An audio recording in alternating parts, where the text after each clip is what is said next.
나의 피난처 예수 의지해요. 나의 피난처 예수 의지해요. 나의 가는 길에 거센 바람 몰아쳐와도 나의 피난처 예수 의지해요. 나는 영원히 주님 사랑해요. 나는 영원히 주님 사랑해요. 세상 어떤 것도 나의 사랑 끊을 수 없네. 나는 영원히 주님 사랑해요.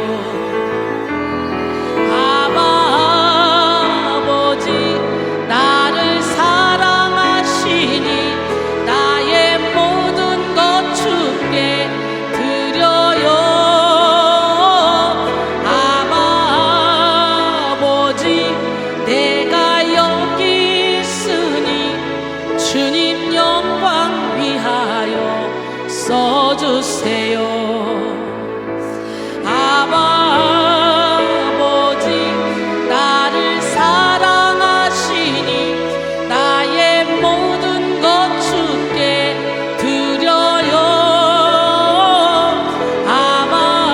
아버지 내가 여기 있으니 주님 영광 위하여 써주세요.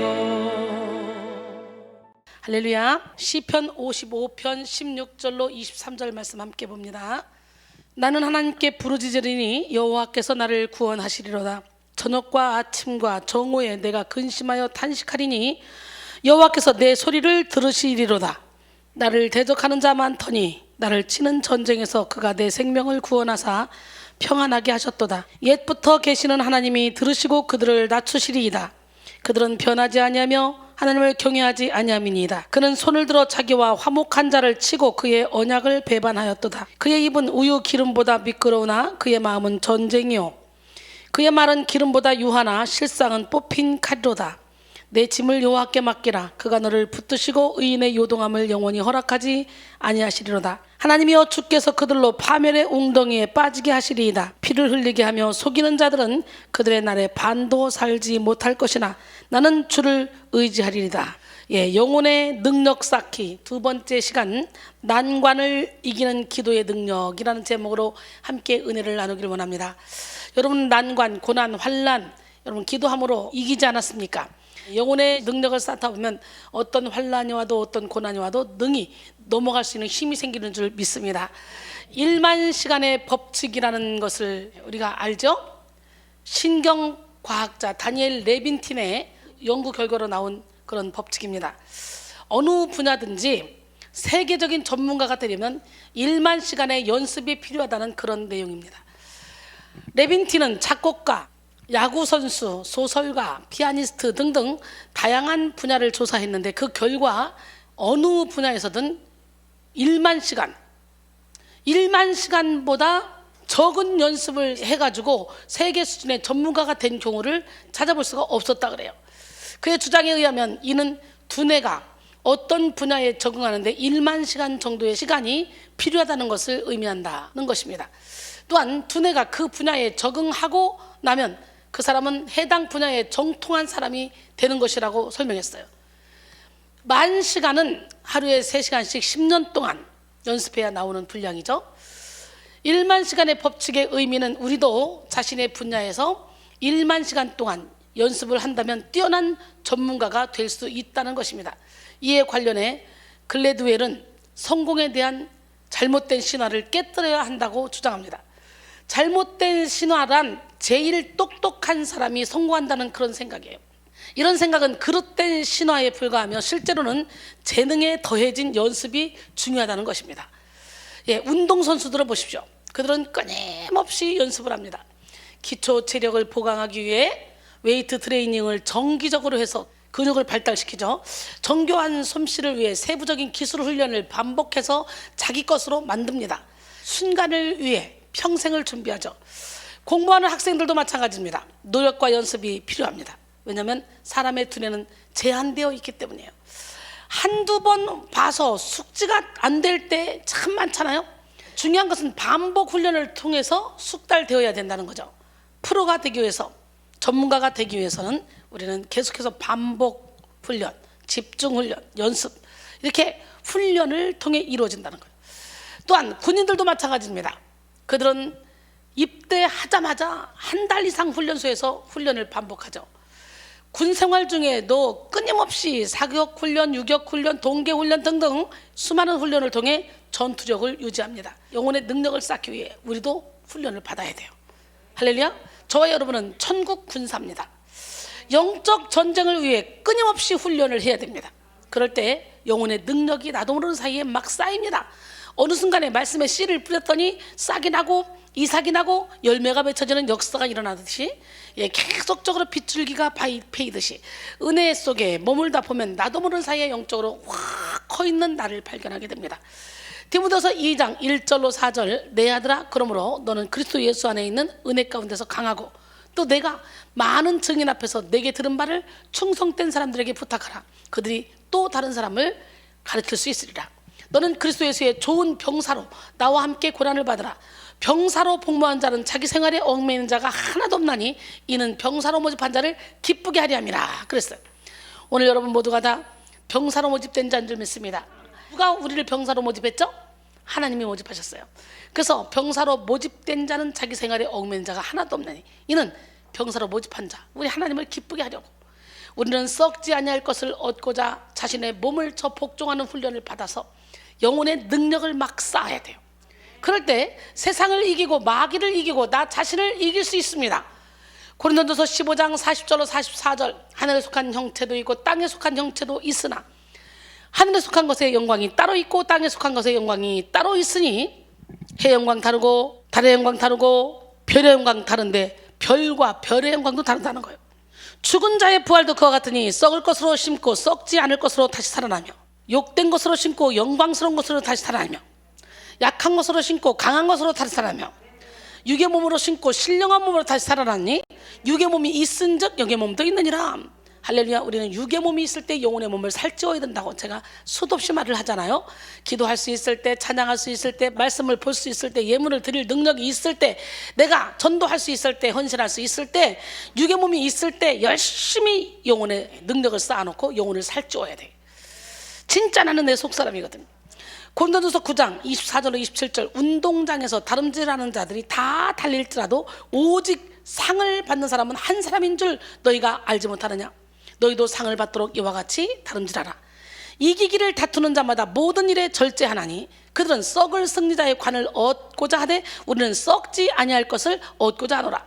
그러므로 나는 다름질하기를 향방 없는 것 같이 아니하고 싸우기를 허공을 치는 것 같이 아니하며, 내가 내 몸을 저 복종하게 하면 내가 남에게 전판 후에 자신이 도리어 버림을 당할까 두려워함이라 그랬어요. 할렐루야. 특히 우리는 기도의 훈련을 해야 됩니다. 기도는 인생의 난관을 이길 수 있는 능력이 됩니다. 마가복음 9장 29절에 이르시되 기도 외에는 이런 종류가 나갈 수 없느니라 그랬어요. 오늘 시간에 주님 말씀하신 것처럼 기도 외에는 이런 이적과 기적과 표적이 나를 통해 나갈 수가 없다는 걸 깨닫고 오늘 기도의 문이 활짝 열리는 시간이 되기를 원합니다. 이 난관이란 일을 해나가면서 부딪히는 어려운 고비를 의미합니다. 우리가 살아가는 인생엔 누구나 크고 작은 난관들이 있게 마련이에요. 우리가 잘 아는 토마스 에디슨 역시 엄청난 실패의 난관을 뚫고 전구, 축음기, 발전기, 가정용 영사기를 비롯해 무려 1093개의 발명 특허를 얻어가지고 발명으로 세계 기록을 세운 발명왕이 되었습니다. 아마 그만큼 많은 실패의 난관을 만났던 사람도 없을 만큼 실패 부분에 있어서도 세계 기록을 만든 장본인이에요. 그는 전구 하나를 만드는 데만도 무려 1만 번의 실패를 했어요. 전구를 제외한 특허품 1092개를 만드는데 만약에 10개씩 실패했다고 가정해도 그는 2만 번이 넘는 실패를 한 셈이죠. 이렇듯 그는 보통 사람이 상상하지도 못할 만큼 많은 실패를 경험했어요. 그럼에도 불구하고 그의 인생을 실패자로 보는 사람은 아무도 없습니다. 그것은 그 자신이 스스로를 실패자로 낙인을 찍지 않고 그 실패의 난관을 뚫고 나갔기 때문이에요. 그는 이런 고백을 했습니다. 전구를 발명하기 위해 나는 9,999번의 실험을 했는데 성공하지 못했다. 얼마나 더 실패를 되풀이할 셈이냐? 라고 묻는 친구의 물음에 나는 다음과 같이 대답했다. 나는 9,999번의 실패를 한 게 아니고 다만 전구를 만들 수 없는 9,999가지의 이치를 발견했을 뿐이다. 대단하지 않아요? 엄청난 실패의 난관을 뚫고 성공한 또 다른 대표적인 인물이 바로 아브라함 링컨입니다. 링컨 전기를 보면 그는 온갖 실패로 얼룩진 삶을 살았습니다. 1831년에 사업에 실패했고 1832년에 그는 주의회 의원에 출마해서 낙선했고 1833년에 다시 사업에 실패해서 17년간 빚을 갚느라고 아주 죽을 고생을 했고 그리고 1834년 간신히 주의회 의원에 당선됐습니다. 그러나 2년 뒤 1836년 그는 신경쇠약증 환자가 되었어요. 그리고 1838년 하원의원장에 낙선했고 1843년 국회의원에 낙선했고 1846년 간신히 국회의원에 당선되었지만 48년 또다시 국회의원에 낙선됐고 1855년 상원의원에 낙선됐고 1856년 부통령에 낙선됐어요. 그러나 1860년 대통령에 당선됐습니다. 그는 고백했습니다. 내가 걷는 길은 언제나 험하고 미끄러웠다. 그래서 나는 자꾸만 미끄러져 길 밖으로 곤두박질 치곤 했다. 그러나 나는 곧바로 기운을 차리고 내 자신에게 말했다. 길이 약간 미끄러울 뿐이지 낭떠러지는 아니야 하고. 할렐루야. 우리는 살아가면서 여러 가지 난관에 부딪힐 때가 있습니다. 특히 오늘날 이 시대는 아주 무서운 경쟁 시대입니다. 사람들은 경쟁 사회에서 살아남기 위해 발버둥 치지만 쉽지 않습니다. 이런 난관을 만날 때 사람들이 받는 고통이 있는데 그것이 바로 스트레스죠. 사람이 계속해서 스트레스를 받다 보면 몇 가지 증상이 일어납니다. 첫째, 이유 모를 불안입니다. 불안이란 특별히 걱정할 것이 있는 것도 아닌데 어딘지 모르게 마음구석에 걱정이 막 쌓이는 것입니다. 기우라는 단어가 있어요. 중국 기 나라에 어떤 사람이 있었는데요. 이 사람은 매일 나무 밑에 앉아서 염려와 걱정을 했습니다. 그래서 지나가던 사람이 아니 자네는 매일 그렇게 앉아서 무슨 걱정을 그렇게 하고 있나? 물으면 이 사람은 이렇게 대답했어요. 하늘이 무너지면 어떻게 하나 걱정하고 있는 중입니다. 그래서 기인 우천, 즉 기나라 사람이 하늘을 걱정함이라 해서 기우라는 단어가 생겨났습니다. 여러분 혹시 쓸데없는 걱정으로 살아가고 있지는 않으십니까? 특별한 이유도 없으면서 이런저런 걱정으로 잠도 못 자고 밥도 못 먹으며 불안해하는 사람들이 참으로 많이 있습니다. 우리가 이렇게 살아가면요 절대로 하나님이 기뻐하시지 않습니다. 사단의 종로로 달 수밖에 없습니다. 요한복음 14장 1절에 너희는 마음에 근심하지 말라 하나님을 믿으니 또 나를 믿으라. 디모데서 1장 7절도 보니까 하나님이 우리에게 주신 것은 두려워하는 마음이 아니오 오직 능력과 사랑과 절제하는 마음이라 했어요. 잠언 27장 1절에 너는 내일 일을 자랑하지 말라. 하루 동안에 무슨 일이 일어나는지 내가 알 수 없음이라 그랬어요. 여러분 하나님은 염려, 걱정, 불안, 두려워하는 것을 가장 싫어하셔요. 하나님을 믿지 못하기 때문에 그런 거 아니에요? 계시록 21장 8절에 그러나 두려워하는 자들과 믿지 아니하는 자들과 흉악한 자들과 살인자들과 음행하는 자들과 점술가들과 우상 숭배자들과 거짓말하는 모든 자들은 불과 유황으로 타는 못에 던져지리니 이것이 둘째 사망이라. 두려워하는 자, 거짓말하는 자 앞뒤로 딱 해놓고 가운데 아주 흉악범들을 다 놨죠. 그러니까 우리가 생각할 때 두려워하는 거, 거짓말하는 거 그렇게 죄가 아니라고 생각할 수 있겠지만 이것은 지옥으로 가는 죄라는 걸 알아야 돼요. 여러분 염려, 걱정, 근심하면서 불안해하고 두려워하는 것은 절대로 하나님의 뜻이 아니에요. 불신앙은 불신앙 또는 불합리한 공포의 결과이다. 우리는 불안할 필요가 없다. 왜냐하면 하나님께 대한 전적인 신앙은 불안을 가시게 하기 때문이다 라고 했습니다. 사실 하나님을 향한 전적인 신뢰를 가진 사람은 어떤 상황 속에서도 참 평안을 누릴 수가 있습니다. 시편 42편 5절에 내 영혼아 내가 어찌하여 낙심하며 어찌하여 내 속에서 불안해하는가. 너는 하나님께 소망을 두라. 그가 나타나 도심으로 말미암아 내가 여전히 찬송하리로다. 할렐루야. 두 번째는 부정적인 생각입니다. 사람은 스트레스를 받다 보면 부정적인 사람으로 바뀌어요. 그러니까 자꾸 부정적인 사람이 옆에 있으면요, 나도 모르게 계속적으로 부정적인 영향을 받게 돼요. 나는 부정적인 사람이 아니었는데 이 사람이 자꾸 부정적인 말을 하잖아. 그러면 나의 깊숙이 박혀있는 나의 이 부정적인 그 기질이 같이 싹 올라와서 맞불 붙어버려요. 나는 불안하지 않았는데 이 사람이 자꾸 불안하다 그러면서 막 설명을 하다 보면 불안하지 않았던 내가 갑자기 대화하던 중에 불안이 밀려오는 거예요. 나에게도 그런 기질이 있었는데 그것을 잊어버리고 살았는데 그게 다시 막 올라오는 거지. 그래서 우리는 긍정적인 사람, 항상 예수 안에서 행복한 사람, 이런 사람과 함께 해피 바이러스, 피스 바이러스, 우리는 그런 바이러스가 돼야 돼. 이런 사람들과 함께 있으면요, 바이러스 전염이 돼요. 나도 모르는 사이에. 그래서 막 우울했던 마음이 갑자기 기뻐지고 행복해지고 똑같은 환경 가운데서 사람이 바뀌는 거예요. 여러분, 예수를 믿으면 형통하다고 그러죠. 있어서 형통한 게 아니라 마음이 넓어져서 모든 문제를 담을 수 있고 모든 문제를 뛰어넘을 수 있기 때문에 형통한 거예요. 부정적인 생각, 사람은 스트레스를 받다 보면 부정적인 사람으로 바뀌는데요, 이처럼 내면이 병든 사람은 생각하는 것마다 부정적이고 말끝마다 부정적입니다. 부정적인 사람은 본인뿐만 아니라 주변의 모든 사람들까지도 더럽히고 고통스럽게 만들어요. 사실 모든 일에는 양면성이 있습니다. 해가 뜰 때가 있고 비가 올 때가 있어요. 그런데 스트레스를 받는 사람은 언제나 부정적인 면만 확대해서 생각합니다. 이런 사람은 항상 좌절하고 낙심합니다. 세 번째는 갈등이에요. 순간의 선택이 10년을 좌우한다 그랬잖아요. 어느 가전제품 회사에 광고가 유행한 적 있죠.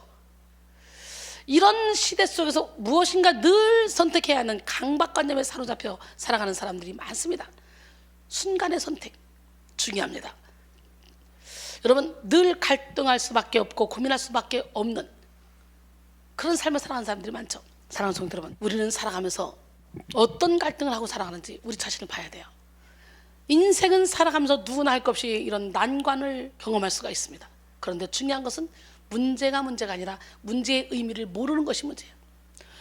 문제를 깨닫고 이 문제를 어떻게 해결하느냐, 이것이 중요합니다. 믿는 자는 이 난관을 기도로 극복해야 돼요. 뭐로 극복해야 돼? 우리는 기도를 통해 난관 속에서도 하나님의 뜻을 깨달을 수 있고 하나님의 계획하신 대로 순종할 수 있습니다. 기도의 사람 이엠 바운저는 기도하지 않는 사람들은 하나님의 약속이 이 땅에서 이루어지는 것을 방해한다. 그들은 하나님께서 은혜로운 계획들을 행하시려 할 때 하나님의 손을 묶고 그분을 방해한다. 불신앙과 기도하지 않는 서로 단짝이기 때문이다 그랬어요.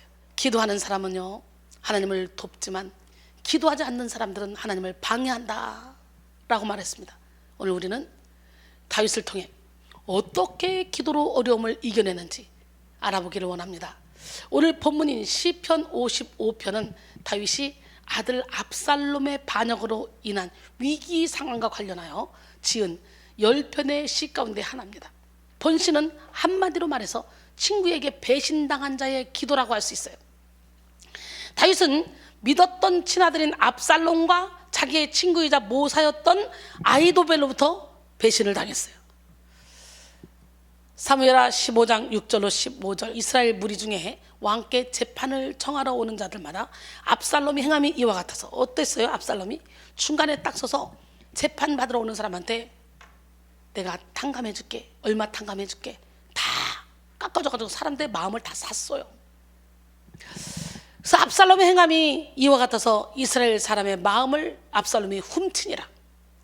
4년 만에 압살롬이 왕께 아뢰되 내가 여호와께 서원한 것이 있사오니 청하건대 내가 헤브론에 가서 그 서원을 이루게 하소서.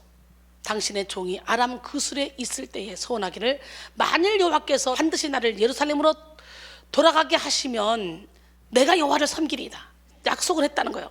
왕이 그에게 이르되 평안히 가라 하니, 만일 왕이 예루살렘으로 나를 돌아오게 하시면 내가 여호와를 섬기리이다, 그렇게 약속을 했다는 거지. 그러니까 왕이 그럼 평안히 가라 하니 그가 헤브론으로 가니라.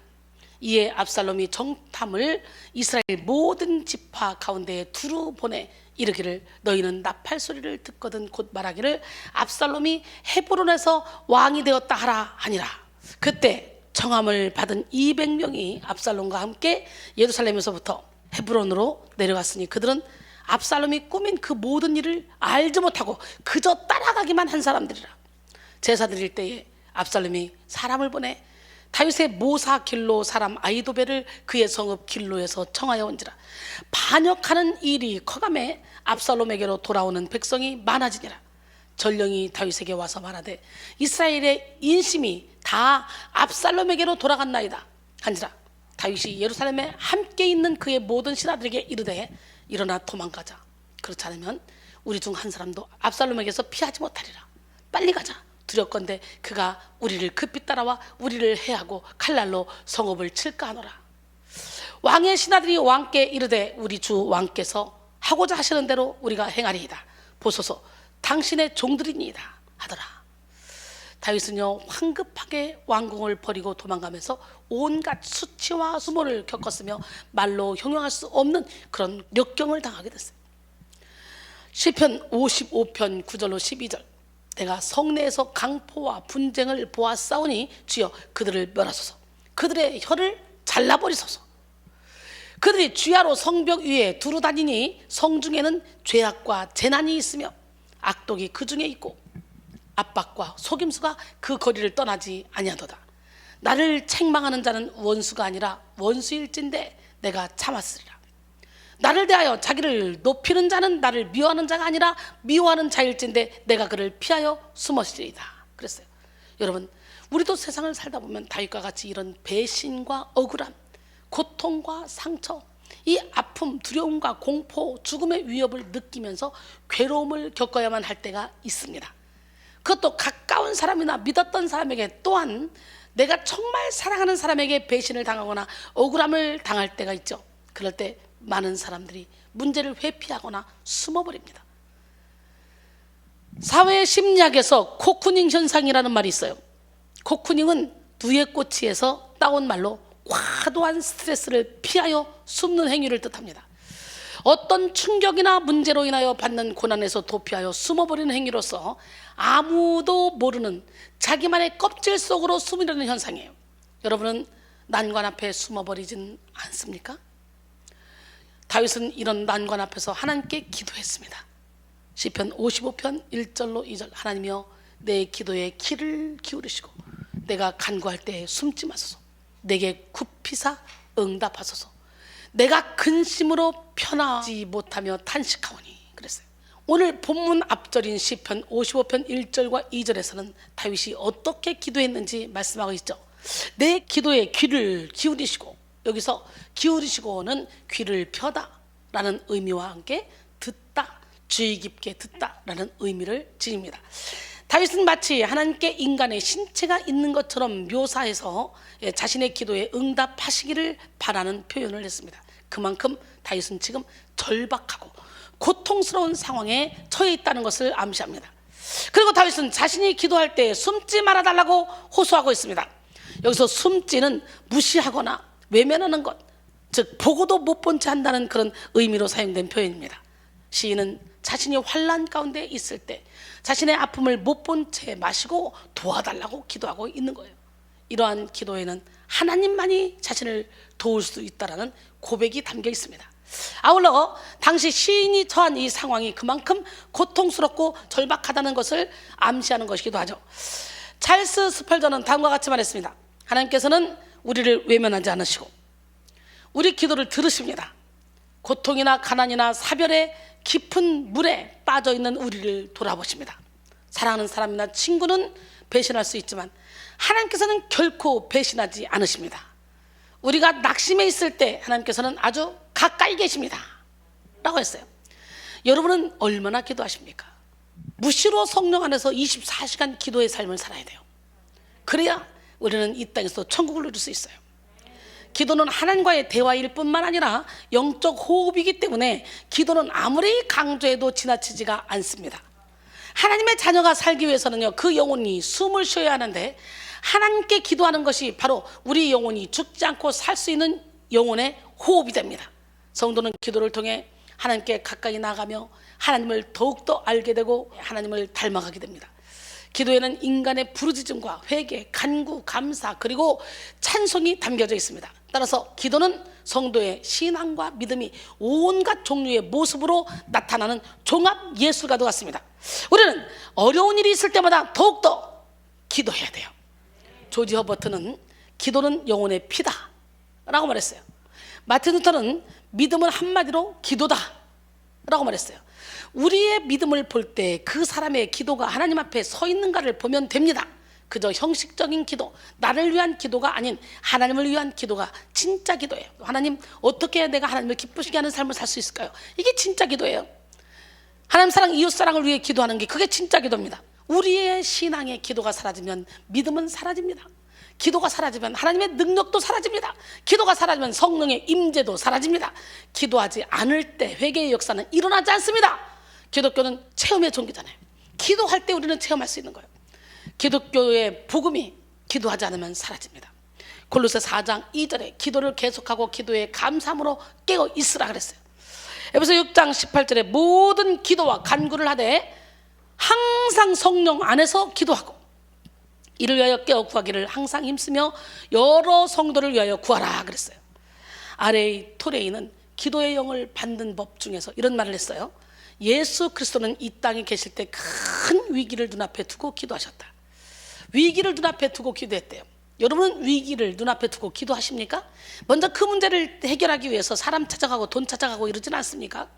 예수님은 위기 앞에서 기도하셨다는 거예요. 그분은 공적 사역을 시작하시기 전에 기도하셨고, 그분은 그리고 12제자를 선택하시기 전에 기도하셨고, 또한 그분의 공적 사역을 하는 동안 기도하셨고, 12제자에게 자신의 임박한 죽음을 알리기에 앞서 죽음을 목전에 두고 기도하셨다. 그리고 십자가에서 그분의 삶의 목적을 완성하시기 전에 기도하셨다. 예수 그리스도는 중요한 때를 위하여 오랜 기간 기도하셨다. 우리도 그분을 본받아야 한다. 인생의 위기가 닥쳐오는 것을 볼 때 단단히 결심하고 하나님께 나가 기도함으로써 위기에 대응해야 한다. 그렇게 우리는 많은 시간을 기도에 투자해야 한다 라는 글입니다. 그렇습니다. 예수님도 어떤 일을 하시기 전에 기도하셨어요. 기도로서 난관을 이겨나가셨어요. 그래서 기도하는 사람은 절대 망하지 않습니다. 기도한다고 해서 당장 문제가 해결되는 것은 아니에요. 해결되지 않을 수도 있어요. 그러나 기도는 문제를 해결할 수 있는 능력을 줍니다. 영국의 시인 윌리엄 셰익스피어는 하나님께 기도하라. 하나님께서는 믿는 사람들에게 암흑이 생기면 빛을, 고난이 생기면 위안을 주신다 라고 했습니다. 또 노만 빈센트 필 박사는 인생은 바뀔 수 있다. 그러나 그 변화는 오직 기도를 통해서만 바뀐다 라고 그랬어요. 우린 바뀌어야 돼요. 로마서 12장 2절에 너는 이 세대를 본받지 말고 오직 마음을 새롭게 하는 변화를 받아 하나님의 선하시고 기뻐하시고 온전하신 뜻이 무엇인지 분별하도록 하라 그랬어요. 아무리 힘겨운 어려움이 온다고 해도 믿음으로 기도하면 때가 되면 반드시 열매를 맺게 됩니다. 기도는 공짜가 없어요. 반드시 응답하십니다. 밭에 뿌린 씨가 당장은 보이지 않아도 싹이 나고 꽃이 피고 열매를 맺을 것이라고 믿잖아요. 그래서 열심히 씨를 뿌리잖아요. 보이지 않아도 시간이 지나면 막 싹이 나고 이삭이 열매가 맺혀지잖아요. 싹이 나고 이삭이 나고 열매가 맺힐 거라는 걸 믿기 때문에 심는 거예요. 가꾸는 거예요. 근데요, 결국 진짜 나잖아요. 그런 것처럼 기도하면 하나님이 응답해 주실 것을 믿고 기다리며 감사하면 축복의 응답을 반드시 받게 됩니다. 그렇다면 다윗은 어떻게 기도해서 어려움을 이겨냈습니까? 첫째, 다윗이 어려움을 이겨낼 수 있었던 것은 바로 자신을 구원하실 하나님께 부르짖어 기도했기 때문이에요. 할렐루야. 어떤 어린아이가 해수욕장 구조대원에게 다음과 같은 질문을 했습니다. 아저씨는 저렇게 많은 사람들이 물속에서 시끄럽게 떠들어대고 놀고 있는데 저 사람들 중에서 어떤 사람이 물에 빠져 살려달라고 외치는지 어떻게 알아요? 아무리 시끄럽고 혼잡할 때도 아저씨 귀에는 살려달라는 그 소리만 들린단다. 할렐루야. 그렇잖아요 여러분. 운동장에서 그렇게 많은 아이들이 떠들고 시끄럽게 막 하지만 그 내 아들 내 딸의 목소리만 확 들려오잖아. 그죠? 신기하죠? 그런 것처럼 이 지구상에 얼마나 많은 사람들이 지금 열심히 떠들고 말을 많이 합니까? 기도도 많이 합니까? 그러나 하나님 마음에 합한 자의 기도를 하나님은 딱 들으시는 거예요. 내 의로 하는 기도는 듣지 않으신 거예요. 사랑하는 성도들은 우리도 종종 하나님을 상대로 이 어린아이와 같은 그런 의문을 품을 때가 있죠. 오늘도 지구상에 수많은 사람들이 기도하고 있을 텐데 과연 하나님께서 내 기도를 들으실까? 이렇게 생각하기도 하잖아요. 역대하 16장 9절에 여호와의 눈은 온 땅을 두루 감찰하사 전심으로 자기에게 향하는 자들을 위하여 능력을 베푸시나니, 오늘 전심으로 향해서 예수님의 시선이 여러분 한 사람 한 사람에게 멈추게 하는 시간이 되기를 원해요. 민수기 14장 28절에 그들에게 이르기를 여호와의 말씀에 내 삶을 두고 맹세하노라. 너희 말이 내 귀에 들린 대로 내가 너희에게 행하리니. 할렐루야. 그러나 여러분이 하나님께 간절히 부르짖으면 우리 하나님은 들어주시는데요. 잠언 8장 17절에 나를 사랑하는 자들이 나의 사랑을 입으며 나를 간절히 찾는 자들이 나를 만나리라 그랬어요. 할렐루야. 물론 기도에는 부르짖는 기도만 있는 것이 아니죠. 묵상 기도도 있고, 묵상 기도는 침묵 기도라고도 하죠. 소리내지 않고 마음으로 기도하는 것. 사실 주님은 우리의 신음소리에도 응답하시는 분이에요. 너의 작은 신음에도 응답하시는, 어느 곳에 있든지 우리가 그러기 때문에 주를 향해 주만 바라봐야 돼. 주만 바라봅시다. 아멘.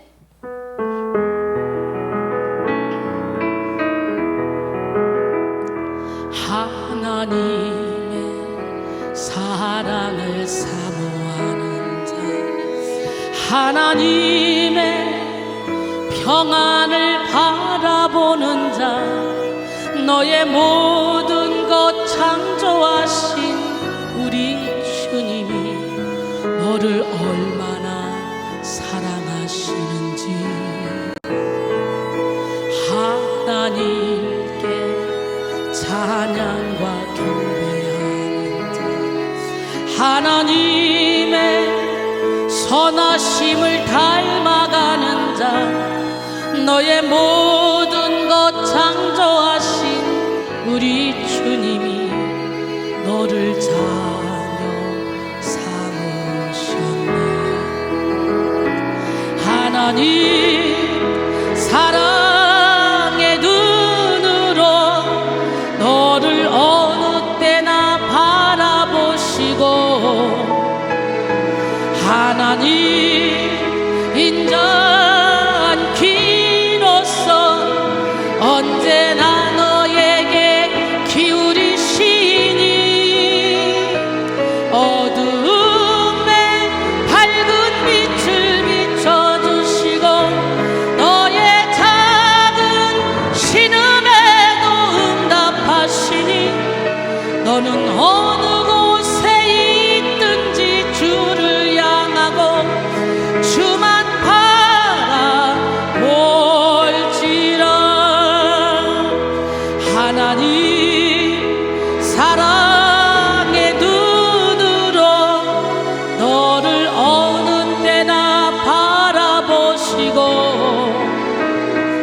하나님 인자한 귀로서 언제나 너에게 기울이시니, 어둠에 밝은 빛을 비춰주시고 너의 작은 신음에도 응답하시니, 너는 어느 곳에 있든지 주를 향하고 주만 바라볼지라. 주만 바라볼지라.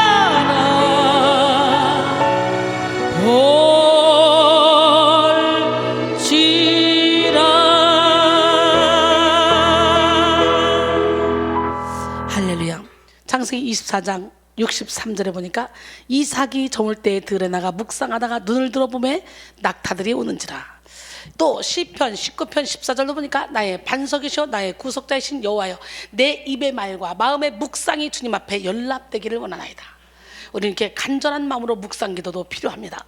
그런데 우리가 위급할 때는요, 다윗처럼 부르짖는 기도로 나가야 돼요. 부르짖는 기도란 물에 빠진 사람이 사람 살려 사람 살려, 강도에게 붙잡힌 사람이 사람 살려 사람 살려, 간절하게 구조를 요청하는 것과 같습니다. 죽을 뻔한 위기에 있는데 체면이 어디 있습니까? 영적인 SOS를 부르며 하나님께 긴급 구조 요청을 하는 것이 바로 부르짖는 기도입니다. 우리 한국교회 부흥의 원동력이 뭡니까? 부르짖는 기도였어요. 부르짖는 기도. 우리가 부르짖는 이유는 뭐예요? 문제의 긴급성과 간절함 등을 표현하기 위함입니다. 에레미야 33장 2절로 3절, 이를 행하시는 여호와, 그것을 만들어 성취하시는 여호와, 그의 이름을 여호와라는 이가 이와 같이 이르시는도다. 너는 내게 부르짖으라. 내가 내게 응답하겠고 내가 알지 못하는 크고 은밀한 일을 내게 보이리라. 할렐루야. 이사야 58장 9절에 내가 부를 때는 나 여호와가 응답하겠고 내가 부르짖을 때는 내가 여기 있다 하리라.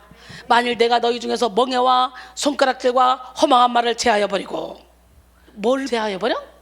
멍에와 손가락질과 허망한 말을 제하여 버리고, 그리고 여호와께로 돌아가면 우리 하나님께서 우리를 물된 동산처럼 물이 끊어지지 않는 샘처럼 만들어준다는 거예요.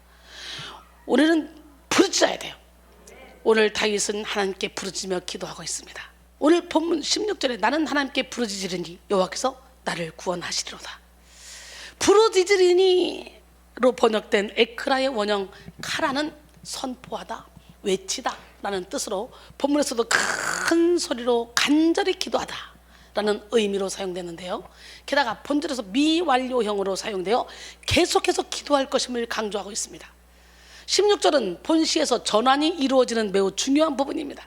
왜냐하면 다윗은 어려움에 대해서 도피하는 방식으로 문제를 해결하지 않고 하나님께서 문제를 해결할 거 믿고 하나님에게서 문제 해결을 찾고 있는 거예요. 문제가 생겼을 때 우리는요, 도피하면 안 돼요. 직면해야 돼요. 그리고 하나님에게서 문제 해결의 실마리를 찾아내야 돼. 멋쟁이 하나님은 살아계십니다. 우리도 다윗처럼 문제가 있을 때 하나님을 찾아야 됩니다. 할렐루야. 자신 스스로 갇혀서 문제만 바라보기 때문에 태산 같고 막막해서 해결책을 찾을 엄두조차 내기가 어려운 것입니다. 이 시간 문제의 해결자 되시는 하나님께 모든 것을 맡기고 주님 안에서 문제를 해결받는 지혜로운 성도들이 되기를 원합니다. 스가랴 4장 6절로 7절, 그가 내게 대답하여 이르되 여호와께서 스룹바벨에게 하신 말씀이 이러하니라. 만군의 여호와께서 말씀하시되 이는 힘으로 되지 아니하며 능력으로 되지 아니하고 오직 나의 영으로 되느니라. 큰 산아 내가 무엇이냐? 너는 스룹바벨 앞에서 평지가 되리라. 그가 머릿돌을 내놓을 때 무리가 외치기를 은총이 그에게 있을지어다 하리라 그랬어요. 여러분 앞에 큰 산은 무엇입니까? 따라합니다. 큰 산아 내가 무엇이냐? 너는 순위 앞에서 평지가 되리라. 할렐루야. 어려움이 올수록 하나님께 더 많이 더 간절하게 부르짖으며 기도하게 돼 있잖아요. 그렇기 때문에 우리 인생에 고난이 오면 하나님의 음성이 더 잘 들릴 뿐만 아니라 우리의 목소리도 더 커집니다. 우리가 잘 나갈 때는 하나님께 부르짖잖아요. 찾지 않아요. 어렵고 힘들 때. 그래서 벼랑 끝에서 하나님이 만나주시는 거예요. 시편 107편 13절로 14절, 이에 그들이 그 환난 중에 여호와께 부르짖으매 그들의 고통에서 구원하시되 흑암과 사망의 그늘에서 인도하여 내시고 그들의 얼고맨줄을 끊으셨도다 그랬어요. 시편 50편 15절에 환난 날에 나를 부르라. 내가 너를 건지리니 네가 나를 영화롭게 하리라. 할렐루야. 찰스 스펄전은 열정 없이 기도하는 것은 전혀 기도하지 않는 것이다 라고 말했고요. E.M. 바운즈는 열정은 기도의 핵심이고 원동력이다. 소리내어 부르짖어 기도할 때 열정적인 기도가 될 수 있다 라고 말했습니다. 토마스 왓슨이라는 청교도 목사는 최고의 기도는 마음과 혀가 협력할 때이며 열정적인 기도는 하늘로 올라가는 향수와 같다 라고 했습니다. 하나님은 열정의 하나님이십니다. 미지근한 신앙, 영혼 없는 미지근한 기도를 하나님은 기뻐하지 않아요. 하나님은 열정적으로 간절한 중심으로 부르짖는 기도에 반드시 응답해 주십니다. 계시록 3장 15절로 20절, 내가 내 행위를 아노니 내가 차지도 아니하고 뜨겁지도 아니하도다. 내가 차든지 뜨겁든지 하기를 원하노라. 내가 내 행위를 아노니 뭐라고요? 내가 차지도 않고 뜨겁지도 않대요. 뭐 하길 원해요? 차든지 뜨겁든지 하기를 원한대요. 내가 이같이 미지근하여 뜨겁지도 아니하고 차지도 아니하니 내 입에서 너를 토하여 버리라. 내가 말하기를 나는 부자라. 부여하여 부족한 것이 없다 하나 내 곤고한 것과 가련한 것과 가난한 것과 눈먼 것과 벌거벗은 것을 알지 못하는도다. 내가 너를 권하노니 내게서 불로 연단한 금을 사서 부여하게 하고 흰옷을 사서 입어 벌거벗은 수치를 보이지 않게 하고 안장을 사서 눈에 발라 보게 하라. 무릇 내가 사랑하는 자를 책망하여 징계하노니 그러므로 내가 열심을 내라. 회개하라. 볼저다 내가 문 밖에 서서 두드리노니 누구든지 내 음성을 듣고 문을 열면 내가 그에게로 들어가 그와 더불어 먹고 그는 나와 더불어 먹으리라 그랬어요. 여러분 미지근하면 하나님이 어떻게 하신대? 왜 토해버린대요. 우리는 하나님께 열정적으로 부르짖고 기도해야 돼요. 시편 118편 5절 내가 고통 중에 여호와께 부르짖었더니 여호와께서 응답하시고 나를 넓은 곳에 세우셨도다. 시편 142편 1절 5절 내가 소리내어 여호와께 부르짖으며 소리내어 여호와께 간구하는도다.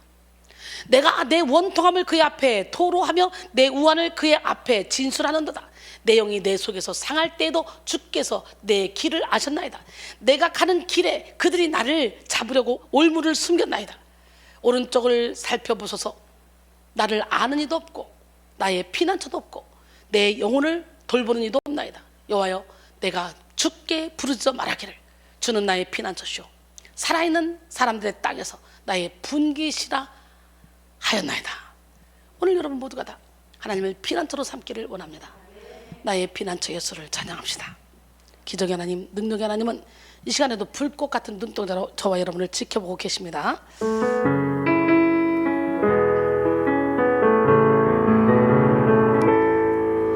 나의 피난처 예수 의지해요.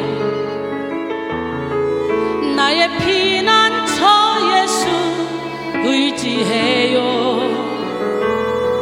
나의 가는 길에 거센 바람 몰아쳐와도 나의 피난처 예수 의지해요. 나는 영원히 주님 사랑해요. 나는 영원히 주님 사랑해요. 세상 어떤 것도 나의 사랑 끊을 수 없네. 나는 영원히 주님 사랑해요.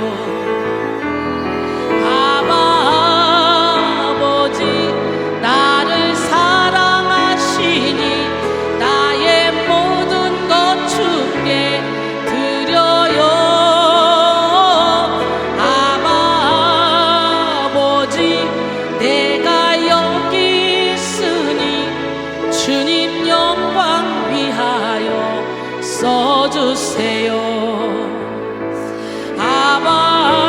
아버지 나를 사랑하시니 나의 모든 것 주께 드려요. 아버지 내가 여기 있으니 주님 영광 위하여 써주세요. 아멘. 실제 미국의 심장학회 실장이었던 시드니 스미스 박사는 기도와 치유의 관계를 연구했습니다. 그 결과 기도하는 사람은 그렇지 않은 사람보다 치료 효과가 빠르게 나타났으며 특히 묵상하는 기도보다는 소리내서 뜨겁게 기도하는 쪽이 더 빨리 치료되는 것으로 나타났습니다. 시편 30편 2절 여호와 내 하나님이여 내가 주께 부르짖음에 나를 고치셨나이다. 오늘 이 시간에 부르짖어 기도함으로 여러분의 영혼육의 모든 질병을 고침받고 가기를 원합니다. 그런데 어떤 사람은 부르짖는 기도라고 해서 무조건 소리만 지르는 것을 부르짖는 기도라고 생각하기도 합니다. 사실 중심을 담지 않고 소리 지르는 기도는 부르짖는 기도라고 할 수가 없어요. 큰 소리로 부르짖는 것보다 더 중요한 것은 기도 안에 있는 간절함과 진실함이에요. 예수님은 십자가를 지시기 전에 힘쓰고 애쓰며 간절히 기도했습니다. 누가복음 22장 42절로 44절 이랬을 때 아버지여 만일 아버지의 뜻이거든 이 잔을 내게서 옮기시옵소서. 그러나 내 원대로 마셨고 아버지의 원대로 되기를 원하나이다 하시니 천사가 하늘로부터 예수께 나타나 힘을 더하더라. 예수께서 힘쓰고 애써 더욱 간절히 기도하시니 땀이 땅에 떨어지는 핏방울같이 되더라 그랬어요. 더욱 간절히는 히라보로 내면으로부터 밖으로 쭉 뻗는다 이런 의미입니다. 같은 단어가 사도행전 12장 5절에 사용됩니다.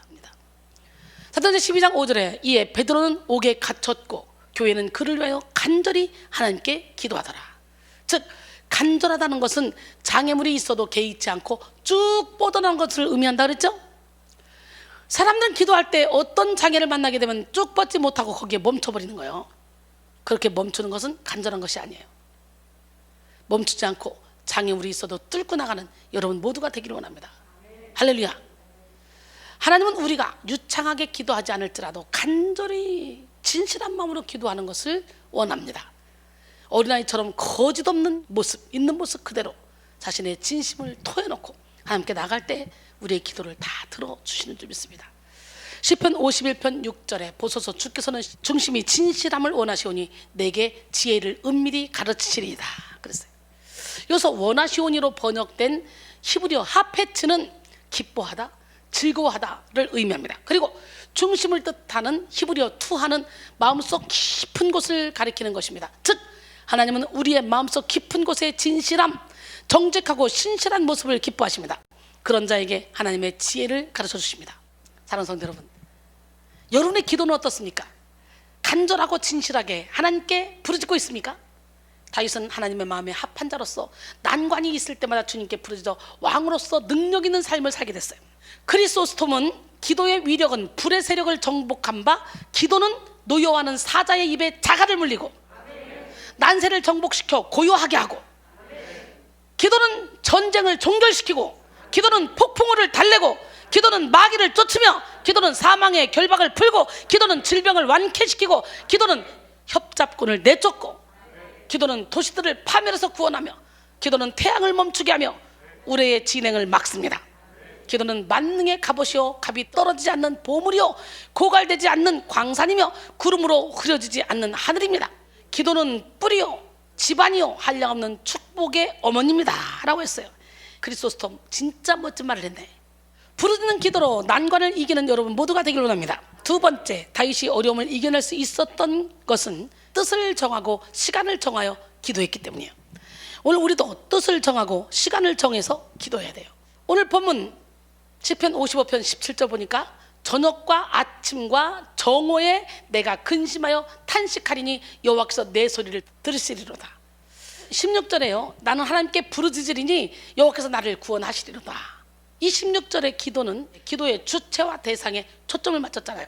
하나님께. 그렇다면 17절은 기도의 시간과 그 성격에 초점을 맞춘 것이죠. 저녁과 아침과 정오에 기도하리니 그랬잖아요. 여기서 기도의 시간으로 언급되는 저녁과 아침과 정오는 유대인들의 시간 계산법에 의한 순서입니다. 우리는 뭐라고 말하죠? 아침, 점심, 저녁에 기도하리이다. 우리는 그렇게 말하잖아. 근데 여기서는 지금 저녁과 아침과 정오에, 즉 그들은 하루의 시작을 아침으로 보지 않고 해질녘으로 봅니다. 즉 저녁에서 시작하여 아침, 점심을 향해 나가는 것으로 하루를 이해합니다. 그렇습니다. 다윗은 더 많이 기도하기를 결심했어요. 그는 저녁과 아침과 정오에 탄식하며 기도하기로 작정했습니다. 다윗은 구체적인 시간을 정했어요. 물론 다윗은 다른 시간에도 기도했을 겁니다. 다윗이 저녁과 아침과 정오를 못 박은 것은 기도가 그의 최고 우선순위라는 것을 보여줍니다. 여러분의 우선순위는 어디에 있습니까? 우리가 아침에 눈을 뜨고 가장 먼저 떠오르는 생각이나 하는 행동에 우선순위가 있습니다. 우리는 우선순위를 늘 하나님께 두고 기도에 힘써야 됩니다. 신기하게 급한 일이 생기면 생길수록 기도에 우선순위를 두면 모든 일을 질서정연하게 할 수 있습니다. 왜? 하나님이 지혜를 주셔서 무엇이 먼저 해야 되고 무엇이 나중 할 일은 알게 하시고 깨닫게 하시니까. C.S. 루이스는 피고석의 하나님이라는 책에서 가장 중요한 일을 우선순위에 두고 부차적인 일은 나중에 하라. 부차적인 일을 먼저 하다 보면 가장 중요한 일과 부차적인 일 모두 실패할 것이다 라고 말했습니다. 다윗은 변함없이 자신을 사랑하시는 하나님께 하루 3번의 기도 시간을 정해서 규칙적으로 기도했어요. 우리는 기도할 때에 일정한 시간에 지속적으로 기도하는 것이 중요합니다. 물론 정해진 시간을 지키지 못할 수도 있죠. 그러나 지속적으로 시간을 정해 기도한다는 것은 기도의 습관이 좋아야 할 수가 있는 것을 의미하죠. 거룩한 습관은 경건의 훈련에 매우 유익합니다. 우리 교회는 아침, 점심, 저녁이 아니라 아예 그냥 저녁에 긴 시간 동안 하루에 시간의 11조, 10의 2조까지 다 드리는 그런 기도를 진하게 하잖아요. 그러니까 그냥 백성 교인들은 그냥 교회에서 하는 행사만 그냥 따라와도 우리는 깊은 기도를 할 수 있는 능력을 받게 되겠죠. 여러분, 거룩한 습관은 경건의 훈련에 매우 중요합니다. 시간을 정해놓고 뜻을 정하여 기도했던 인물이 있죠. 바로 다니엘이죠. 다니엘도 난관에 처해 있을 때가 있었어요. 다니엘은 다리오 왕이 메데 바사라는 나라를 다스릴 때 포로로 끌려와서 왕의 총애를 받았어요. 그러자 이를 시기하는 사람들이 음모를 꾸몄습니다. 30일 동안 왕 이외의 신이나 사람에게 기도하면 사자굴에 던져 넣기로 한다는 그런 금령을 만들어서 왕이 재가를 받아 반포했습니다. 그러나 다니엘은 자신의 생명이 위험한데도 불구하고 전에 하던 대로 3번씩 무릎을 꿇고 기도했어요. 몇 번씩? 전에 하던 대로 3번씩. 다니엘 6장 10절에 보니까 다니엘이 이 조서에 왕의 도장이 찍힌 것을 알고도 자기 집에 돌아가서는 윗방에 올라가 예루살렘으로 향한 창문을 열고 전에 하던 대로 하루 3번씩 무릎을 꿇고 기도하며 그의 하나님께 감사했다라고 말합니다. 악한 영은 환경을 통해, 상황을 통해 우리가 기도하지 못하도록 막아요. 여러분, 다니엘 봐요. 기도하면 죽는다는 거 알아? 조용히 기도할 수도 있어요. 안 보이게 커튼 쳐놓고 할 수도 있어요. 안방에서 혼자 기도할 수도 있어요. 똑같이 예루살렘 영안에서 창문을 열어놓고 기도하는 거예요. 나는 생명 걸고 하겠다. 죽이려면 죽여라, 이거지. 멋지지 않습니까? 악한 영이 아무리 환경을 통해, 상황을 통해 기도하지 못하도록 만들어도 이렇게 다니엘처럼 신실한 크리스찬은 미친 듯이 죽으면 죽으라 생명 걸고 기도합니다. 그럴 때 하나님이 응답해 주셔요. 앤드류 머레이는 하나님의 자녀는 기도로 모든 것을 정복할 수 있다. 사탄이 교인들에게서 이 무기를 빼앗거나 그것의 사용을 제지하려고 최선을 다한다는 것은 이상한 일이 아니다 라고 말했습니다. 여러분, 다니엘은 기도를 하지 못하도록 제도적으로 막아놓은 상황 속에서도 기도했습니다. 전에 하던 대로 하루 3번씩 무릎을 꿇고 기도했다는 것은 다니엘이 습관처럼 기도를 했다는 거예요. 사람에게는 저마다 습관이 있습니다. 습관이란 한 가지 행동을 오랫동안 반복적으로 연습, 훈련되어 익숙하게 잘하게 된 것을 말합니다. 무의식적으로 또 본능적으로 제2의 천성이 된 것들이 습관입니다. 근데 이 습관이 좋은 습관이 돼야 되겠죠? 안 좋은 구습을 따른 옛 습관은 우리가 다 벗어야 돼. 할렐루야. 습관의 힘의 저자 잭 디하츠는 이렇게 말했습니다. 일상적인 행동의 90%는 습관을 바탕으로 하고 있다. 우리가 매일 행동하는 것은 거의 대부분이 습관이다. 모든 사람들은 좋은 습관과 나쁜 습관을 갖고 있다. 실제로 우리가 하는 행동의 40%가 의사결정의 결과가 아닌 습관 때문이라고 말합니다. 사실 사람의 좋은 습관은요, 위대한 인격을 만들어주며 성공적이고 행복한 인생을 살 수 있게 하는데, 다니엘에게는 기도의 습관이 있었어요. 기도하는 습관을 지닌 다니엘은 많은 일을 했는데요, 포로로 잡혀온 이래 16살 때부터 궁정에서 일하면서 느부갓네살, 벨사살, 다리오, 고레스 왕, 이렇게 왕이 4번씩이나 바뀌었는데도 총리로서 70년간을 섬겼어요. 말이 됩니까 이게? 우리나라만 해도 왕이 바뀌면 모든 게 다 바뀌잖아. 근데 얼마나 성실했으면.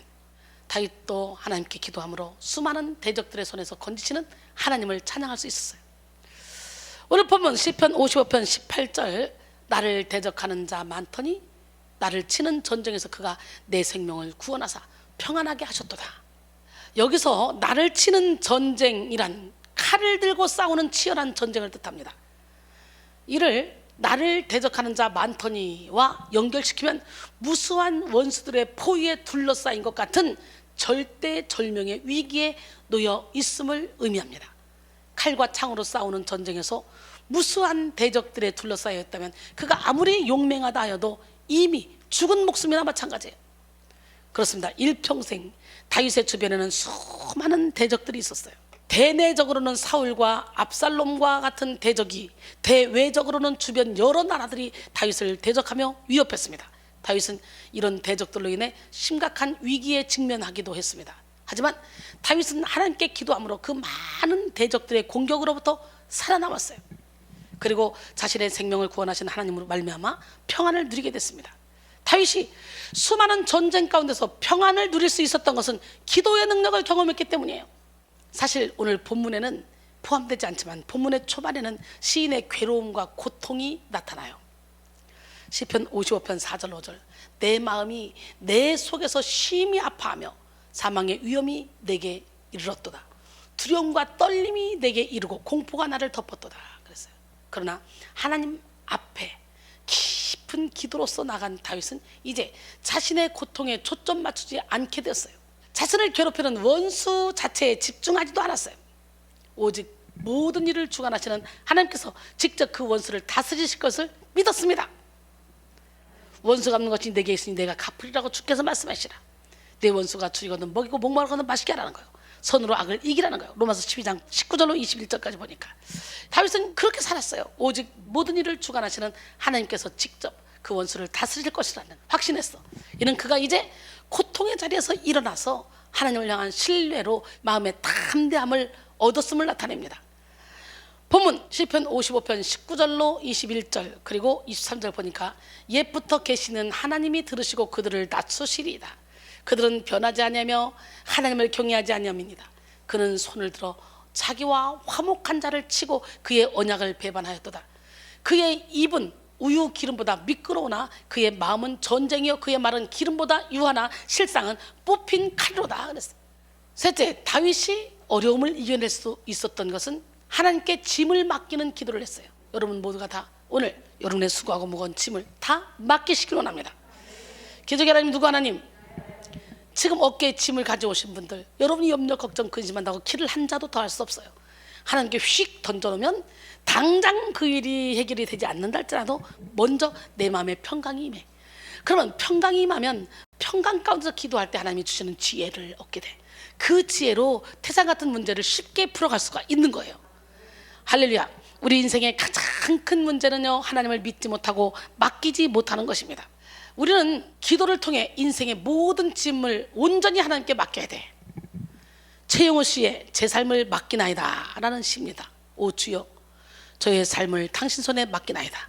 저의 삶을 당신 손에 맡긴다는 이 말은요, 저의 삶이 형통할 때나 곤고할 때나 풍성할 때나 기근해서나 기뻐할 때나 슬퍼할 때나 잘 때든지 못 나갈 때든지 고통스러운 때든지 평화로울 때든지 제 일평생의 모든 때와 모든 일과 상황을 주님께서 친히 이끄심을 믿는다는 말입니다.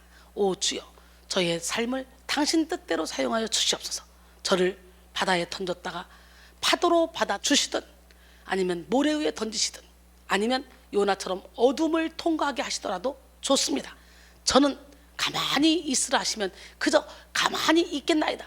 저는 그저 일어나라 하시면 일어나고 불 속에 들어가라 하시면 거침없이 들어가겠나이다. 오 주여, 저희의 삶을 당신 손에 맡기나이다. 이야, 참 기가 막히네요. 그죠? 여러분들 이 고백할 수 있어요? 최용훈 씨의 시인데 우리는 여기까지 가야 돼. 시편 55편 22절에 내 짐을 여호와께 맡기라. 그가 너를 붙드시고 의인의 요동함을 영원히 허락하지 아니하시리로다. 오늘 본문이죠. 맡겨버리라, 맡기라로 번역된 하슐레크의 원형 샬라크는 던지다 라는 뜻으로 본절에서는 자신과의 분리를 나타냅니다. 즉 그 짐을 자신과 분리시켜서 여호와께 돌리라고 말하는 것입니다. 여기서 짐은 지금까지 다윗을 억누르며 고통 가운데 있게 하였던 대적들의 악행과 이로 인해 그가 느끼던 근심을 가리킵니다. 그러나 다윗은 그 짐을 주님께 맡겼어. 오늘 여러분들 모든 짐 주님께 던져봐. 얼마나 편한 줄 알아? 그 문제를 내가 해결하려고 붙잡고 있으니까 힘든 거야. 물질의 문제, 자녀의 문제, 부모의 문제, 남편의 문제, 아내의 문제, 건강의 문제, 인간관계 문제, 모든 문제를 다 하나님께 던져버리고 나는 그냥 주님이 주시는 참된 평강 가운데서 살아봐. 그러면 정말 행복해. 이 땅에서 천국이야. 내 힘으로 내가 어떻게 사람을 바꾸겠어요? 못 바꿔요. 주님께 던져놓으면 우리 주님이 어느 순간에 과당 바람같이 불같이 생수같이 그 영혼에 임하면 변하는 거야. 우리 예영이가 공부를 얼마나 열심히 잘하는지. 예영이는 맨날 엄마가 새벽에 두고 가보면 공부하고 있다는 거예요. 공부하지 말고 자. 그래도 엄마 공부해야 돼. 엄마는 이상하네. 다른 엄마들은 공부하라고 하는데 엄마는 왜 자꾸 공부하지 말고 자라 그래? 그랬대잖아. 근데요, 시험 못 볼까 봐 막 스트레스, 이것 때문에 너무 힘들고 막 그래서 혼자 울기도 하고 막 거기에 매여 있었는데 어느 순간에 은혜 받고 그걸 다 던져버렸대요. 던졌더니 요즘은 그렇게 편하대요. 공부에 스트레스 받아 거기에 매이면요 우울증 걸려. 이미 제 우울증 초기 왔었어. 집에서 혼자 울고 막 짜증내고 막 이 공부 때문에 스트레스 받아. 그러더니 영적인 애라 와서 한 번, 두 번, 세 번 은혜 받고 기도 받고 그래가지고 얼마나 이쁜지 시간만 나면 은혜 받으러 오는 거예요. 마태복음 11장 28절로 30절 수고하고 무거운 짐진 자들아 다 내게로 오라. 내가 너희를 쉬게 하리라. 나는 마음이 온유하고 겸손하니 나의 멍에를 메고 내게 배우라. 그리하면 너희 마음이 쉼을 얻으리니 이는 내 멍에는 쉽고 내 짐은 가벼움이라 하시니라. 예수님께서는 예수님의 멍에를 메라고 말씀하시기에 앞서 먼저 자신에게 나와서 우리의 짐을 내려놓으라고 말씀하십니다. 우리가 그릇에 담으려고 하는 게 있다면 먼저 그릇 안에 있는 이물질을 제거해야 되잖아. 그러듯이 우리는 죄의 멍에, 세상의 멍에를 내려놓고 하나님의 멍에를 져야 됩니다. 잠언 16장 3절에 너희 행사를 여호와께 맡기라. 그리하면 내가 경영하는 것이 이루어지리라. 여러분 행사를 다 주님께 맡기길 원합니다. 영국의 부흥 전도자였던 헨리 무어 하우스의 이야기입니다. 그가 큰 선물 꾸러미를 들고 집안에 들어섰을 때 휠체어에 앉아있던 딸이 아버지를 반기며 맞아줬습니다. 그러면서 아빠 그거 뭐예요? 엄마에게 줄 선물. 엄마 어디 계시니? 엄마 2층에 계신데요? 아빠 그것을 제가 엄마에게 갖다 드리면 안 돼요? 그 말을 들은 헨리 무어는 아니 너는 하면서 멈칫했어요. 왜? 그 딸은 휠체어를 타고 있었거든. 그래서 네가 어떻게 엄마한테 이걸 갖다 줘 2층에 넌 지금 휠체어를 타고 있잖아. 사실 그 딸은 소아마비를 알아서 걷지 못하는 장애인이었기 때문이에요. 그때 그 딸은 재빨리 말합니다. 아빠 눈치채고 아빠 나는 이 선물 꾸러미를 들고 아빠는 나를 안으면 되잖아요. 머리 좋지? 아빠도 생각 못했던 거야. 오 그래 그러면 되겠네 하면서 헨리 무어는 딸을 안아 올렸습니다. 결국 그 딸은 아버지의 품에 안겨 그 선물 꾸러미를 자기가 들고 가서 엄마한테 줬어요. 그렇습니다. 그 혼자서는 걸을 수 없는 장애를 가진 딸은 아버지를 이용했죠. 아버지는 그 딸을 위하여 기쁘게 자기 힘을 보태줬죠. 사랑하는 성도 여러분, 이 땅에 사는 사람은 누구나 각자 감당해야 할 삶의 짐이 있습니다. 물론 그 짐이 상대적으로 누군가의 것은 커 보이고 누군가의 것은 작아 보이기도 합니다. 갈라디아서 6장 1절로 5절 형제들아 사람이 만일 무슨 범죄한 일이 드러나거든 신령한 너희는 온유한 심령으로 그러한 자를 바로잡고 너 자신을 살펴보아 너도 시험을 받을까 두려워하라. 너희가 짐을 서로 지라. 그리하여 그리스도의 법을 성취하라. 만일 누가 아무것도 되지 못하고 된 줄로 생각하면 스스로 속임이라. 각자 자기의 일을 살피라. 그리하면 자랑할 것이 자기에게는 있어도 남에게는 있지 아니하리니 각자 자기의 짐을 질 것이라 그랬어요. 다윗은 자신의 힘으로 되지 않는 그 짐을 하나님께 맡겼습니다. 그럴 때 자신을 요동치 않게 하시는 하나님을 만났습니다. 본문에서 요동함으로 번역된 모트는 흔들림이라는 뜻과 더불어 실족이라는 뜻도 있습니다. 시인은 하나님께서 이러한 흔들림이나 실족으로부터 의인을 확고히 지켜주심을 강조하고 있습니다. 이사야 26장 3절에 주께서 심지가 견고한 자를 평강하고 평강하도록 지키시리니 이는 그가 주를 신뢰함이니이다. 할렐루야. 주를 신뢰하면요 우리는 어떤 상황 가운데서 심지가 견고해서 평강한 삶을 살게 됩니다. 내가 요동돼? 자꾸 요동에 흔들려? 그렇다면 여러분 주를 신뢰하지 않는다는 증거예요. 또한 하나님은 의인의 요동함을 허락하지 않는다고 말씀하셨잖아. 다윗은 하나님을 적극적으로 의지하는 믿음을 가졌어요. 그는 하나님께 모든 것을 맡길 때 자신을 구원하시며 악인에 대한 심판과 보응을 내리실 것을 믿었습니다. 그렇습니다. 사실 내가 무거운 짐을 가지고 있으면 불안하고 요동합니다. 그러나 하나님께 맡기고 나면 요동치 않고 평안해요. 맡깁시다. 하나님께 짐을 맡긴다는 것은 우리의 태도가 얼마나 하나님을 의지하느냐를 의미합니다. 사실 연약한 인간은 그 많은 무거운 짐을 감당할 방법이 없어요. 인생을 살아가면 살아갈수록 그리고 위로 올라가면 올라갈수록 짐은 더 무거워져. 제가 이렇게 일을 많이 만들어 놓으니까 짐이 더 무거워. 근데 그 짐을 내가 져야지. 그러면 이걸 어떻게 지겠어? 그냥 확 하나님께 맡기고 사역자들한테 맡기고 그리고 저는 엄청나게 무거운 짐인데 여자의 몸으로 성전이 몇 개야. 또 작긴 하게 성전이 또 코로나까지 걸렸어. 그러니 이 성전 운영비가 얼마야. 가만히 있어도. 근데 염려 걱정 그 짐 안 하고 그냥 하나님께 휙 던져놓고 매일매일을 가장 편안하게 설교 준비하고 영상 작업하고 설교 짜고 기도해주고, 그리고 내가 항상 행복하게 다니잖아. 내가 뭐 염려 걱정 근심하는 거 여러분 보셨어요? 짐을 맡기니까 올라가면 올라갈수록 짐은 더 무거워지는데, 그 짐을 휙 던져놓으니까 아무리 큰일 내도 내 힘으로 하지 않으니까 행복한 거예요. 그래서 이런 말이 있잖아요. 높은 기둥에 올라갈 때는 조심하라. 높이 올라갈수록 네 엉덩이를 더 많이 보이게 될 테니까. 즉 높이 올라갈수록 부담스러운 짐을 더 많이 지고 산다는 뜻입니다. 그럴 때 우리는 어떻게 해야 됩니까? 하나님께 맡기면 돼요. 사람이 진정한 평안을 누리려면 무거운 인생의 짐들을 하나님께 맡겨야 됩니다. 왜냐하면 인간의 힘에는 한계가 있기 때문이에요. 인간은 연약하며 불완전합니다. 그러므로 우리의 마음과 생을 짓누르는 무거운 짐이 있거든 염려하거나 사람을 의지하는 것이 아니라 주님께 맡겨야 돼요. 삶의 매 순간마다 주님을 부르며 기도하십시오. 하나님이 여러분의 인생의 주인이 되셔서 모든 삶의 길을 맡아 주실 것입니다. 시편 68편 19절, 날마다 우리 짐을 지시는 주 곧 우리의 구원이신 하나님을 찬송할지로다. 오스왈드 챔버스의 그의 책 주님은 나의 최고봉에서 이렇게 말하고 있습니다. 우리는 옳은 짐과 그렇지 않은 짐을 구별할 줄 알아야 합니다.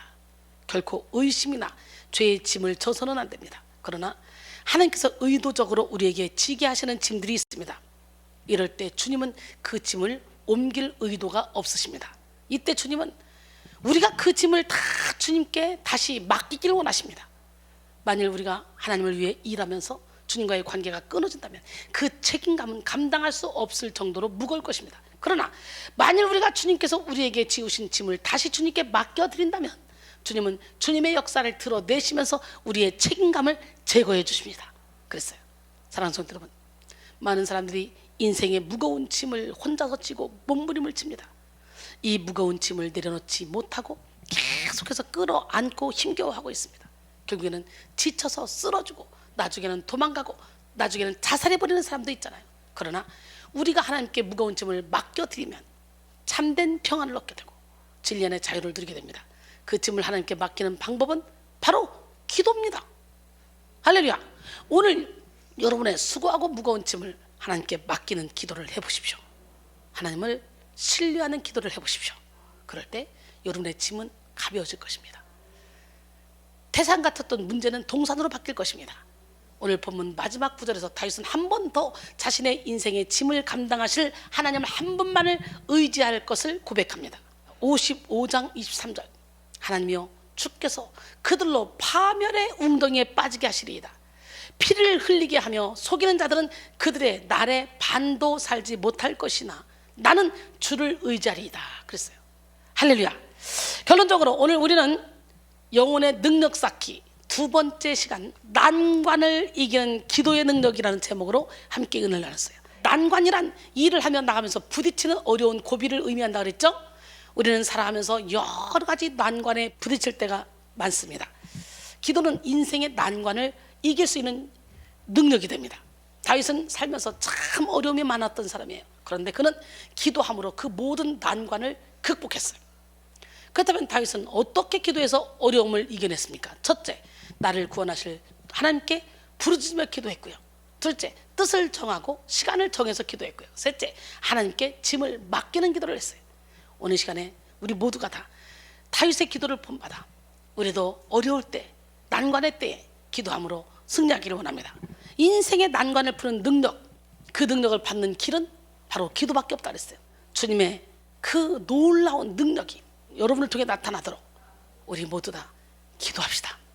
기도의 눈을 뜨시고 기도를 통해서 영의 눈이 활짝 열리고 영의 귀가 활짝 열리고 영적인 마음이 활짝 열려서 하나님의 뜻을 분별하여 하나님이 기뻐하시는 하나님 사랑, 이웃 사랑을 실천하는 기적의 주인공이 되므로 하늘의 별과 같이 영원토록 빛나는 지혜로운 성도들이 되기를 주님의 이름으로 축원합니다. 예, 내가 주인 삼은 모든 거 다 내려놓읍시다. 다시 한번.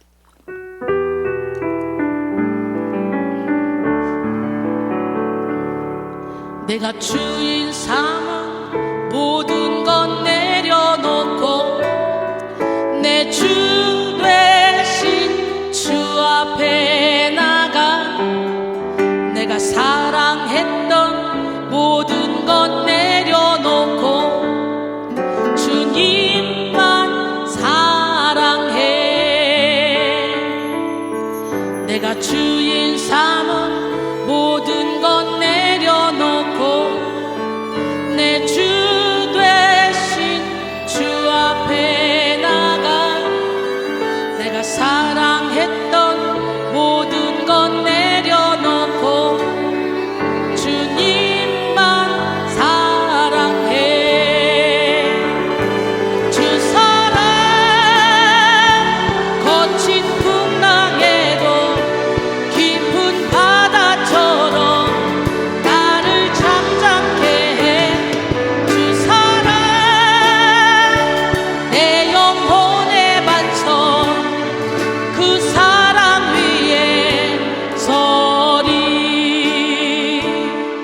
내가 주인 삼은 모든 것 내려놓고 내 주 되신 주 앞에 나가 내가 사랑했던 모든 것 내려놓고 주님만 사랑해. 주 사랑 거친 풍랑에도 깊은 바다처럼 나를 잠잠케 해. 주 사랑 내 영혼의 반석 그 사랑 위에 서리. 예, 그 사랑 위에 서면요 여러분의 영혼에서 햇빛이 비쳐져. 할렐루야. 내 영혼에 햇빛 비치니 우리 함께 찬양하면서 하나님 내 영혼의 모든 어둠을 제거하시고 빛으로 나를 통해 빛을 나타내 주셔서 나를 통해 많은 사람들이 그리스도의 형상을 보게 하시고 하나님께로 돌아오게 하여 주시옵소서. 내게 능력 베풀어 주시옵소서. 우리 함께 찬양합니다. 내 영혼의 햇빛 비치니 주 영광 찬란해. 이 세상 어떤 빛보다 이 빛 더 빛나네. 주의 영광 빛난 그 내게 비춰주시옵소서. 그 밝은 얼굴 배울 때 나의 영혼 기쁘다. 내 영혼에 노래 있으니 주 찬양합니다. 주 귀를 기울이시사 다 듣고 계시네. 주의 영광 빛난 그 내게 비춰주시옵소서. 그 밝은 얼굴 배울 나의 영혼 기쁘다. 내 영혼의 봄날 되어서 주 함께 하실 때 그 평화 내게 깃들고 주 내 꽃이네. 주의 영광 빛난 그 내게 비춰주시옵소서. 그 밝은 얼굴 배울 때 나의 영혼 기쁘다. 내 영혼에 희락이 있고 큰 소망 넘치네. 주 예수 복을 주시고 또 내려주시네. 주의 영광 빛난 그 빛 내게 비춰주시옵소서. 그 밝은 얼굴 배울 때 나의 영혼 기쁘다. 내 영혼에 햇빛 비치니 주 영광 찬란해. 이 세상 어떤 빛보다 이 빛 더 빛나네. 주의 영광 빛난 그 비춰주시옵소서. 그 밝은 얼굴 배울 때 나의 영혼 기쁘다. 내 영혼에 노래 있으니 주 찬양합니다. 주 귀를 기울이시사 다 듣고 계시네. 주의 영광 빛난 그 내게 비춰주시옵소서. 그 밝은 얼굴 배울 때 나의 영혼 기쁘다. 내 영혼에 봄날 되어서 주 함께 하실 때 그 평화 내게 깃들고 주 내 꽃이네. 주의 영광 빛난 그 내게 비춰주시옵소서. 그 밝은 얼굴 배울 때 나의 영혼 기쁘다. 내 영혼에 희락이 있고 큰 소망 넘치네. 주 예수 복을 주시고 또 내려주시네. 주의 영광 빛난 그 내게 비춰주시옵소서. 그 밝은 얼굴 배울 때 나의 영혼 기쁘다. 할렐루야. 진짜 여러분의 영혼이 기쁩니까? 예, 우리 김선주 전사님은 아주 입에 오토바이를 달았잖아요. 오토바이. 그래서 내일 모레 목요일 날 저녁에는 일부로 김선 전사님이 설교하시고 그리고 배지 목사님이 2부로 설교하십니다. 내일은 김수덕 참 우리 이승주 전사님이 설교 1부 하시고 그리고 제가 2부 합니다. 멋쟁이 하나님 살아계신데요. 어제나 오늘이나 영원토록 동일하신 우리 하나님은 우리 백성계를 전교인 사역자와 전교인 선교사와 전교인 설교자와 전교인 능력자와 할렐루야. 그래서 오늘 하나님의 일은 능력으로 하는 것입니다. 어떤 능력? 주님이 주시는 능력. 그 능력을 받아 누리길 원해요. 멋쟁이 하나님, 기적의 하나님, 능력의 하나님 앞에 하나님 내게 능력 주시는 자라서 나는 뭐든지 할 수 있어요. 하나님 이 시간에 내 영혼에 막 햇빛이 비쳐요. 그래서 나는 기쁘게 찬양할 수밖에 없어요. 내가 매일 기쁘게 순례의 길 행하면 주의 팔이 나를 안보하며 우리 함께 뜨겁게 기도하고 참 찬양하고 기도하는 시간을 갖겠습니다. 함께 찬양합니다. 내가 매일 기쁘게 순례의 길 행하면 주의 팔이 나를 안보하며 내가 주의 축복을 받는 참된 비결은 주의 영이 함께하리라. 성령이 계시네 할렐루야 함께하시네. 좁은 길을 걸으며 밤낮 기뻐하는 것 주의 영이 함께하리라. 전에 죄에 빠져서 평안함이 없을 때 예수 십자가의 공로를 힘입어 그발 아래 엎드려 참된 평화 얻고 주의 영이 함께하리라. 성령이 계시네 할렐루야 함께하시네. 좁은 길을 걸으며 밤낮 기뻐하는 것 주의 영이 함께하리라. 나와 동행하시고 모든 염려하시니 나는 숲의 새와 같이 기쁘다. 내가 기쁜 마음으로 주의 뜻을 행하면 주의 영이 함께하리라. 성령이 계시네 할렐루야 함께하시네. 좁은 길을 걸으며 밤낮 기뻐하는 것 주의 영이 함께하리라. 세상 모든 욕망과 나의 모든 정욕이 십자가에 이미 못을 나간대. 어느 밤이 지나고 무거운 짐 벗으니 주의 영이 함께하리라. 성령이 계시네 할렐루야 함께하시네. 좁은 길을 걸으며 밤낮 기뻐하는 것 주의 영이 함께하리라. 성령이 계시네 할렐루야 함께하시네. 좁은 길을 걸으며 밤낮 기뻐하는 것 주의 영이 함께하리라. 잠시 세상에 내가 살면서 항상 다른 성분을 알아. 날이 저물어 오라 하시면 영광 중에 나날이 열린 천국을 내가 들어가 세상 짐을 내려놓고 빛난 별들과 바다 쓰고서 주와 함께 다스리리. 눈물 골짜기 거두면서 나의 갈 길 나간 후에 주의 품 안에 내가 안기어 영원토록 살리로다. 열린 천국을 내가 들어가 세상 짐을 내려놓고